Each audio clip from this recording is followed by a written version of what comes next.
నమస్తే welcome to metro ఉదయం news.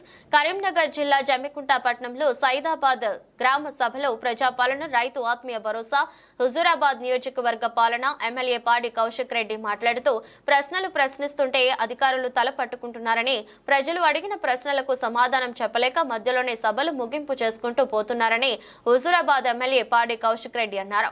పేద ప్రజలు ఇల్లు లేని వారికి ఎందుకు ఇల్లు ఇవ్వటం లేదన్నారు. ఇంద్రమ్మ భరోసా పథకం, రేషన్ కార్డులు, ఇంద్రమ్మ ఇల్లు విషయంలో నిజమైన లబ్ధిదారుల ఎంపిక మరియు ప్రాధాన్యతనిస్తూ గ్రామ సభల ద్వారా లబ్ధిదారులను గుర్తించడం జరుగుతుందని ప్రజలకు తెలిపారు. ప్రజలు బీఆర్ఎస్ పార్టీ కేసీఆర్ పేద ప్రజలకు డబుల్ బెడ్రూమ్ ఇస్తానని ప్రజలను నమ్మించారు.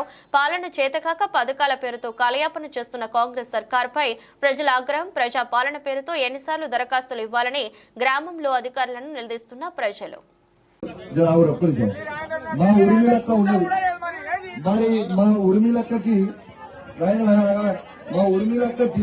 ఇలా రాలేదు. ఒకటి. రెండోది, ఇలా ఒక్క నిమిషం ఉర్మిలక్క చెప్తున్నారు. ఈ 237 ఇల్లు ఎలిజిబుల్ అంటారు. మరి ఈ హుజూరాబాద్ నియోజకవర్గానికి వచ్చిన ఇల్లు 3500 ఇల్లు వచ్చినాయి. 3500 ఇల్లు అంటే 106 గ్రామ పంచాయతీలు, 60 వార్డులు. అంటే ఎన్నున్నాయి? 166.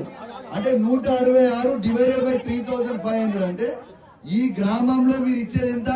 21 ఇల్లు ఇస్తున్నారు. లిస్టు చదివేది ఎంత? 242. అంటే పబ్లిక్ ఎందుకు మబ్బా పెడుతున్నారు? ఇది తప్ప కాదా? మీరు క్లారిటీగా ఇవ్వండి. మీరు క్లారిటీగా చెప్పండి. 242 ఇల్లు ఉంటే 237 ఉంటే జైలు చేసినట్టు. ఇవి ఎంతమందికి ఇస్తున్నారు? ఇల్లు 21 ఇల్లు ఇస్తున్నా. ఇప్పుడు వీళ్ళందరికీ ఎందుకు ఇస్తారు? ఒకటి. రెండోది, భూమి లేని వాళ్ళందరికీ కూడా 12,000 రూపాయలు ఇస్తామని చెప్పారు. ఇదే ముఖ్యమంత్రి గారు రేవంత్ రెడ్డి గారు, బట్టి విక్రమార్క గారు. మరి ఇచ్చినప్పుడు ఇలా భూమి లేని వాళ్ళు దాదాపు ఈ ఊళ్ళో నాకు తెలిసి 60-70 మంది ఉంటారు. అంతేనా? ఉన్నవా? ఇప్పుడు భూమి లేని వాళ్ళకి మీరు ఎందుకు ఇయ్యాలని నేను అడుగుతున్నా. అడుగుదా? మరి మీ ఒక్క నిమిషం అక్క, ఇప్పుడైతే మీకు ఇయ్యాలి కదా. నీ పేరు వచ్చిందా? నీ పేరు వచ్చింది. అది పేరు ఎందుకు రాలేదు? మండల ఆఫీసర్ గారు ఇన్ఛార్జ్ జవాబు చెప్పండి. ఆమె పేరు ఎందుకు రాలేదు? నీ పేరేందక్క? జానకి. నీ పేరేంటి? నీ పేరేంటి? నీ పేరు? ఇప్పుడు ఒక్క నిమిషం సార్. ఇప్పుడు ఆఫీసర్ గారు ఇప్పుడు మోనిక గారికి వీళ్ళకి ఎందుకు ఇస్తలేదు? వాళ్ళ పేరు ఎందుకు లేదో మాకు జవాబు చెప్తాం.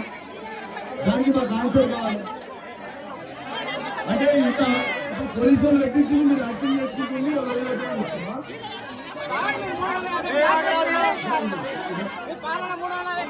ఇప్పుడు గుంట జాగలేదు. ఎందుకు ఇయ్యారు? దీనికి జవాబు చెప్పండి. ఏమైనా అందరూ కుర్చీ నుంచి లేరమ్మా. లేకుండా అందరూ ముఖ్యమంత్రి అందరూ అందరికీ ఇల్లు ఎందుకు ఇయ్యారు? మీరు ఎందుకు ఇయ్యారో జవాబు చెప్పరా? వీళ్ళకి ఎందుకు ఇయ్యారో జవాబు చెప్పరా? ఇది ఏంటన్నట్టు? అంటే వీళ్ళకి ఇయ్యరు, జవాబు చెప్పరు. వీళ్ళ కోసం కింద కూర్చోవాలి, కింద ధర్నా చేస్తారు. మరి వీళ్ళకి ఎంతమందికి ఇల్లు ఇస్తున్నారో చెప్పండి. ఎంతమందికి 12,000 ఇస్తున్నారు? ఇప్పుడు కుర్చీ పక్కన అందరూ కింద కూర్చోరు. అందరూ కింద కూర్చోరు. అందరూ కింద కూర్చోరు. కుర్చీలు మీకు ఇల్లు అవ్వలేదా? మీకు కొత్త అవ్వలేదా? అందరూ కూర్చొని అవ్వదా? ఆ కూర్చొని కింద కూర్చొని జవాబు చెప్తారు. జరుగుతుంది. ఆ జవాబు చెప్పాలి. ఇప్పుడు మా వాళ్ళకి ఈ 12,000 ఎందుకు ఇయ్యరు? మా వాళ్ళకి గుంటల భూమి ఆల్రెడీ 300 ఫ్లాట్లు మంచాము, ఆల్రెడీ పట్టా ఇచ్చాము. ఈ భూమి లేని వాళ్ళే మోడికాయలు వచ్చే పక్క గుంట భూమి లేదు. ఎందుకు ఇయ్యారు? 12,000 వాళ్ళకి ఎందుకు ఇయ్యారు చెప్పు. బాగుందా?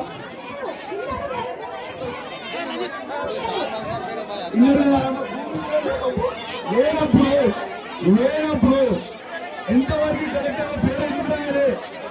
ఆమె పేరు ఎందుకు రాయాలి?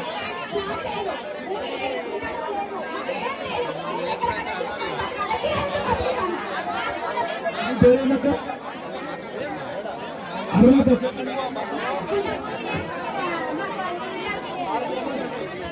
పేరేందక్క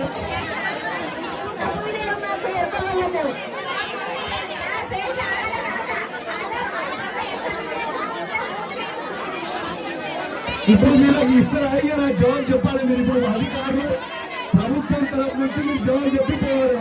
మీరు మాకు ఇస్తారా అయ్యారా? ఇప్పుడు వాళ్ళ 12,000 ఎందుకు ఇయ్యరు? వాళ్ళ ఎవరికి గుంట భూమిలో ఎందుకు ఇయ్యరు? గుంట భూమి లేదు, వాళ్ళకి ఇల్లు లేవు, ఎందుకు ఇయ్యరు? ఎందుకు ఇయ్యరో జవాబు చెప్పరా? అడుగుతూనే పోలీసు వాళ్ళని పెట్టి కొట్టిస్తారు, లేకుంటే కేసులు పెడుతున్నారు, లేకుంటే జైలు పెడుతున్నారు. మరి ఇది ఎంతవరకు కరెక్ట్? ఇప్పుడు ఒక్క నిమిషం ప్లీజ్. నేను మీకోసమే కూర్చుంటున్నా. ఒక్క నిమిషం నేను అడుగుతున్నా. ఒక్క నిమిషం అక్కడ అందరూ సైలెంట్ ఉండు. ఇప్పుడు దేవుడికి వచ్చే పోలీసు కూర్చుంటారు అని జరుపుకుంటున్నా అని నీ పేరేందో దేవుడు మీతో నా పోరాటం కాదు. మేము మరిగాకు ఇవాళ నువ్వు చదివిన ఒక్క నిమిషం మనం వినాలి అండి ప్లీజ్. ఒక్క నిమిషం మీకోసమే అడుగుతున్నా. ఒక్క నిమిషం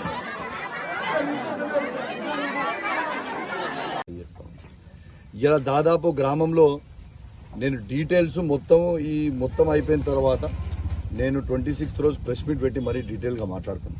కానీ అప్పటి లోపల కూడా ఇవాళ వీళ్ళకి అప్లికేషన్ చేసుకున్న ఇంద్రమ్మ ఇల్లు 547 ఉంటే అలా ఎలిజిబుల్ లిస్టు 237 వరకే ఎలిజిబుల్ లిస్ట్గా పెట్టింది.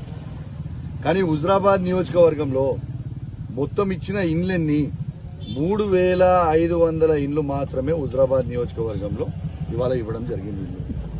ఇవాళ 3,500 నుంచి ఇలా మన ఈ హుజురాబాద్ లో 106 గ్రామ పంచాయతీలు ఉన్నాయి, 60 డివిజన్లు ఉన్నాయి, 2 మున్సిపాలిటీలు కలిపితే అంటే 166.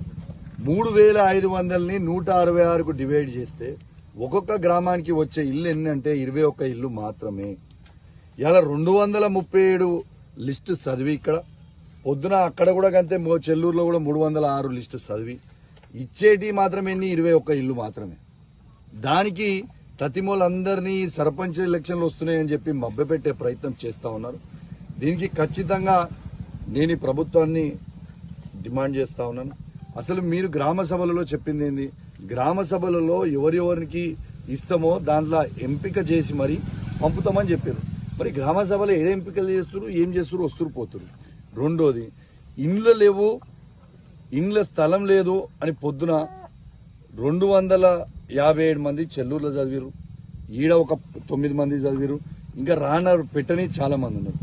మరి వీళ్ళు ఎన్నికలలో ఇదే ముఖ్యమంత్రి గారు రేవంత్ రెడ్డి గారు కావచ్చు, తర్వాత డిప్యూటీ సీఎం బట్టి విక్రమార్క గారు కావచ్చు, ఇద్దరు సంతకాలు పెట్టి భూమి లేని ప్రతి వ్యక్తికి మేము 12,000 రూపాయలు ఇస్తాము అని ప్రకటించింది వాళ్ళే. అసలు తర్వాత ఈ ఉపాధి హామీని 20 రోజులు పనిచేసిన వాళ్ళకే ఇస్తామని ఎక్కడి నుంచి వచ్చింది? ఇలా భూమి లేని ప్రతి వ్యక్తికి ఖచ్చితంగా మీ మాట ప్రకారం ఖచ్చితంగా ఇవ్వాల్సిందే. ఇలా ఒక్కటి ఆలోచన చేయండి. ఇలా ఎంప్లాయ్మెంట్ కార్డ్స్ దాదాపు ఈ రాష్ట్రంలో 50 లక్షలు ఉన్నాయి. ఇలా ఉపాధి హామీ పనికి పోయేటోళ్ళు 1,02,00,000 మంది. వీళ్ళు ఇచ్చేది ఎంత? రాష్ట్ర వ్యాప్తంగా కేవలం 6 లక్షల మందికి మాత్రమే ఇస్తా ఉన్నారు. ఇది ఎంతవరకు కరెక్టు? నా హుజురాబాద్ నియోజకవర్గంలో మాత్రం ఖచ్చితంగా ప్రతి ఒక్కరికి ఇల్లు లేని వాళ్ళందరికీ కూడా ఇల్లు ఇవ్వాలని డిమాండ్ చేస్తా ఉన్నాను. భూమి లేని వాళ్ళందరికీ కూడా అన్కండిషనల్ గా 12,000 రూపాయలు వాళ్ళు ఇస్తామన్నట్టు ఇవ్వాలని డిమాండ్ చేస్తా ఉన్నాను. అదేవిధంగా రైతులకి రైతు భరోసా ఏ విధంగా అయితే తను చెప్పిండో 15,000 రూపాయలు మేము అధికారానికి రాగానే 100 రోజుల లోపలనే చేస్తాను.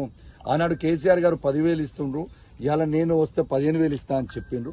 ఇవాళ వాళ్ళు అధికారంకి వచ్చి సంవత్సరం దాటుతా ఉంది. ఇలా ఒక్కసారి కూడా రైతులకి రైతు భరోసా ఇయ్యలేదు ఇప్పటిదాకా. ఇలా ఖచ్చితంగా ఒక్కొక్క రైతుకి ఎకరానికి 17,500 రూపాయలు ఈ ప్రభుత్వం ఆ రైతుకి బాకీ ఉన్నదని కూడా చెప్పక తప్పదు. ఇప్పుడు వేసేటప్పుడు ఈ 12,000 కాదు 15,000 వెయ్యాలి, తర్వాత బాకీ ఉన్న 17,500 కూడా రైతులకి ఇవ్వాల్సిందే అని చెప్పి నేను డిమాండ్ చేస్తూ సెలవు తీసుకుంటా ఉన్నాను. జై తెలంగాణ, జై కేసీఆర్. మున్సిపల్ పరిధిలో కూడా దీంతో పాటు ఇంకొకటి, దీంతో పాటు కూడా మీరు అందరు కూడా చేయాలా. ఇవాళ కొన్ని ఆడియోస్ వచ్చినాయి చూస్తా ఉన్నా. జమ్మికుంట సిఐ గారి ఆడియో వచ్చింది, చాలా బాధాకరం. ఇలా రక్షించాల్సిన పోలీసులే ఈ విధంగా వివరించడం అనేది ఇది మంచి పద్ధతి కాదు. ఇలా ఖచ్చితంగా ఇట్లాంటి అవకతవకలు చాలా జరుగుతూ ఉన్నాయి. ఇలా ఎన్నో అవకతవకలు చేస్తూ ఉన్నారు. ఇలా ఎంత అన్యాయంగా 3 లక్షల రూపాయలు, తను చెప్పే ఆడియో ప్రకారం 3 లక్షల రూపాయలు తీసుకొని వారి సిఐ గారి బాత్రూమ్ లోపలికి పోయి పెట్టొచ్చినా అని చెప్తా ఉంటే, సిఐ గారు ఆ ఆడియో మొత్తం మీరు వింటే ఎక్కడ కూడా నేను తీసుకోలే అని చెప్తలేడు. ఆడియో మొత్తం మీరు వినండి, సిఐ గారు ఎక్కడ కూడా నేను తీసుకోలే అని చెప్తలేడు. అట్లా కాదు ఇట్లా రాదు, నువ్వు రా, నేను కలుస్తా అని బతిలాడుతా ఉన్నారు. ఇవాళ ఖచ్చితంగా దీన్ని నేను తీవ్రంగా ఖండిస్తా ఉన్నాను. అదేవిధంగా నియోజకవర్గంలో ఉన్న ఏసీపీ గారి దగ్గర కూడా చాలా అక్రమాలు జరుగుతున్నాయి అనేది పూర్తి సమాచారం వస్తూ ఉంది. నేను ఇంతకుముందు, ఇప్పుడు కాదు, నేను ఒక 2 నెలల ముందే చెప్పిన, పోలీస్ వ్యవస్థ అనేది ఇక్కడ ఉన్న వాళ్ళు చాలా జాగ్రత్తగా, దారుణంగా వ్యవహరిస్తూ ఉన్నారు.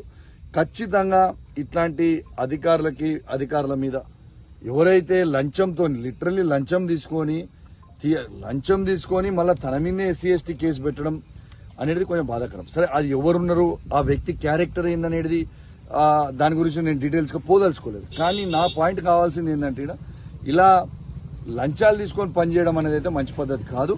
ఖచ్చితంగా డీజీపీ గారిని కూడా కలుస్తా, ఏసీపీ డీజీ గారిని కూడా కలుస్తా, కరీంనగర్ సిపి గారిని కూడా కలుస్తా, ఐజీ అయిన చంద్రశేఖర్ గారిని కూడా కలుస్తా. ఖచ్చితంగా అందరి మీద కంప్లైంట్లు ఇస్తా. తప్పకుండా యాక్షన్ తీసుకోవాలా, దీని మీద సీరియస్ ఎంక్వైరీ కావాలని నేను డిమాండ్ చేస్తా ఉన్నాను. దీంతో పాటు కూడా మీరు ఆలోచన చేయాలి.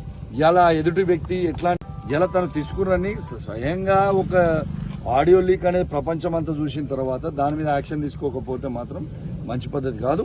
నేను ఈ రాష్ట్ర డీజీపీ గారిని కోరుతా ఉన్నాను, ఇలా ప్రజలని కాపాడాల్సిన వాళ్ళు మీరే.